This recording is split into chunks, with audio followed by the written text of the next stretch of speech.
એ industry જે છે એટલે કે કોર્પોરેટ દુનિયા એમાં એ લોકોએ કર્મચારીના 4 પ્રકાર પાડ્યા છે.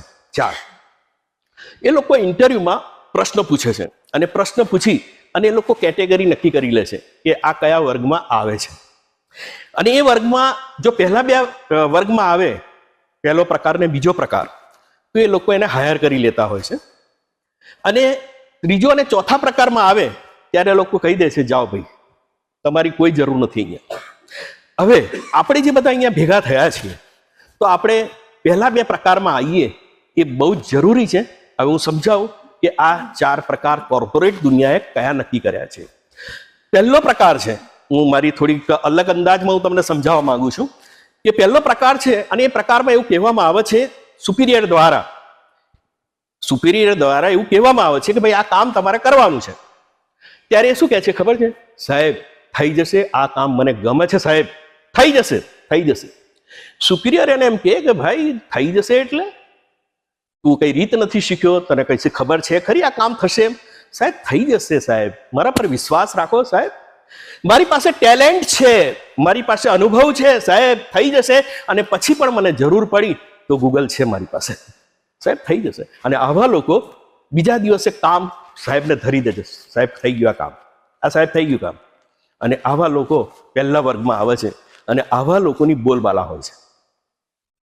બીજો વર્ગ, જ્યારે સુપિરિયર એને કામ સોંપે ત્યારે શું કહે છે ખબર છે? સાહેબ આ વસ્તુ મને ગમે છે, મારે કરવી પણ છે, મને ગમે છે, મારે કરવું પણ છે, પણ સાહેબ એક સમસ્યા છે. અને સમસ્યા આ છે કે સાહેબ મને એ ખબર નથી કે હું આ કામ કેવી રીતે કરું. તો આ વર્ગ પણ બહુ સારો છે. જો એને ટ્રેનિંગ આપવામાં આવે તો એ ચોક્કસ કરવાનો છે. અને જોજો તમે, મોસ્ટલી આજની પણ એક ટ્રેનિંગ જ છે આ, બરાબર છે ને? આજની આ ટ્રેનિંગ જ છે અને ટ્રેનિંગમાં તમને શીખવાડવામાં આવે છે. તો આ વર્ગ પણ ઘણો સારો છે. આ 2 વર્ગની બોલબાલા છે કે ટ્રેનિંગ આપ્યા પછી માણસ કરવા તૈયાર છે. હા હું કરીશ સાહેબ, થઈ જશે સાહેબ, મારે ઉત્સાહ છે, મને કામ કરવું છે, મને ગમે છે અને હું કરીશ સાહેબ, મને ટ્રેનિંગ આપો. અને ટ્રેનિંગ મળે છે એટલે એ માણસ કામ કરે છે. આ 2 પ્રકાર થયા. ત્રીજો પ્રકાર છે, એ લોકો શું કહે છે ખબર છે? સાહેબ આ વસ્તુ મને ગમે છે ખરી, પણ હું શીખું નહીં, હું ટ્રેનિંગમાં આવું નહીં. અને આપણામાં ઘણા લોકો આજે નથી આવ્યા, બરાબર? એમને ગમે છે આ સેમિનાર ને, સારો સેમિનાર છે અને એ લોકોને ગમે બી છે. હા સાહેબ બરાબર છે, વાત સાચી છે, પણ સાહેબ મારાથી નહીં અવાય ભાઈ. હા તમને કહી દીધું. પાછા એ લોકો થોડુંક ઉમેરીને શું કહે છે? જો પાછા તમે કામ સોંપો છો તો ખરા, પણ બગડે ને તો પછી કહેતા નહીં. હા મને આટલું જ આવડે છે ભાઈ, એનાથી વધારે મને આવડતું નથી સાહેબ, મને આટલું જ આવડે છે. આ વર્ગ નકામો છે, એની કોઈ કિંમત નથી. તમે સમજી શકો છો કે જ્યારે એ મેથડ જ એ શીખવા તૈયાર નથી, ટ્રેનિંગ લેવા તૈયાર નથી, તો પછી એની કોઈ વેલ્યુ પણ નથી. અને આવા લોકોને વિદાય આપી દેવામાં આવે છે. ચોથો પ્રકાર હું સારી રીતે જાણું છું કે આમાંથી એક પણ નથી, છતાંય વિવરણ કરું છું. એ લોકો શું કહે છે ખબર છે? જ્યારે સુપિરિયર એને કામ સોંપે ને તો શું કહે છે ખબર છે? નહીં થાય.